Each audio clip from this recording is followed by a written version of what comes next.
So today the scripture readings invites us to reflect on those who are vulnerable. How do we take care of them? How do we protect them? And so who are the vulnerables? The vulnerables, of course, clearly they are little children. And not only children, those who are mentally challenged as well.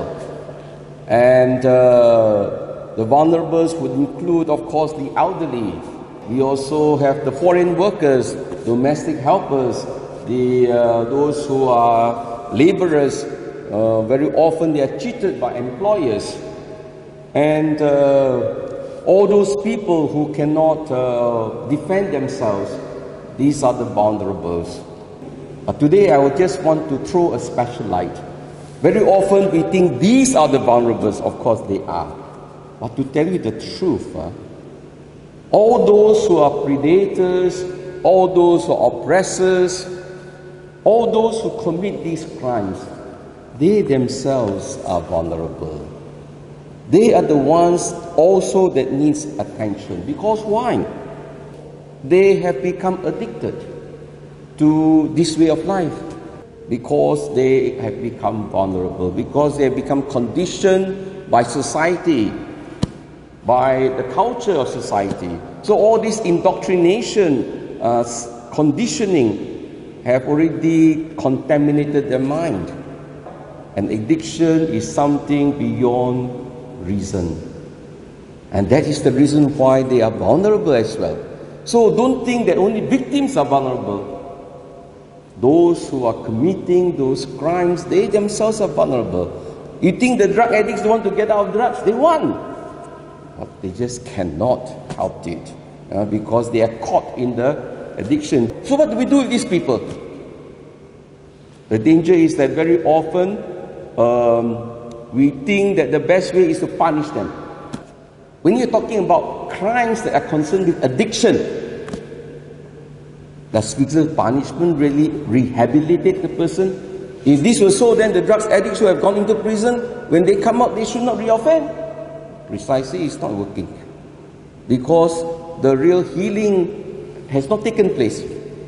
That's the reason why when we send a person to jail, to prison, it's not to punish. The whole purpose is to rehabilitate. Rehabilitation to reform the person. That is the primary purpose. Because in the gospel, Jesus says, forgive your enemies, pray for them, so that they can be healed.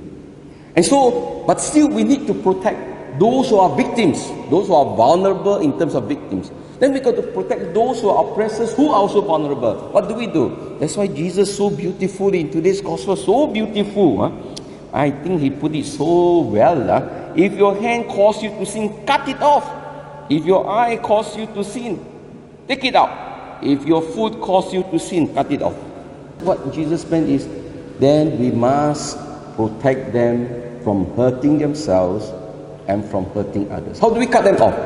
Precisely, put them in a safe place. That is the danger, that if we do not help them to understand that what we are doing is not to punish them, but to help them to overcome their addiction, then they will rely on themselves. Those who are addicted are saying to themselves, I'm okay, I can manage. But actually they cannot manage. But they are afraid to tell people, I have a problem with what we call with sex. I have a problem with gambling. They don't want people to know because they are afraid that people will reject them. And the more they hide, you cannot say, oh, God forgive me for all my sins. Yes, God forgives you, but you need to be rehabilitated. You need to protect yourself. So those who are victims, or those who are oppressors, must say, I am a danger to others. So let me seclude myself. Let me find help myself. That is honesty. That is humility. We have to protect yourself from hurting others. The victims, they are vulnerable. Oppressors are vulnerable. But for me, who is the real oppressor? Society.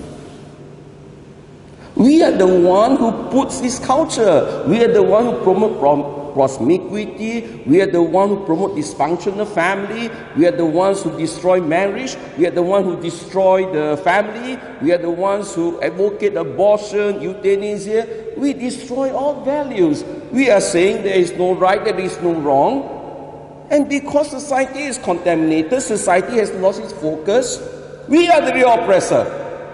They are the victims. Because man is a product of society. So it's not only the individual who is at fault. Yes, he is at fault because he is responsible, but the individual is formed by society. We have not committed the sin of commission, but it's a sin of omission. We also have affected them. So at the end of the day, the real problem about the vulnerables, those who are victims, those who are present, is because of the sinful society that we are in. And that is the reason why we need to foster right values, and we need to protect society from destroying the rest of humanity.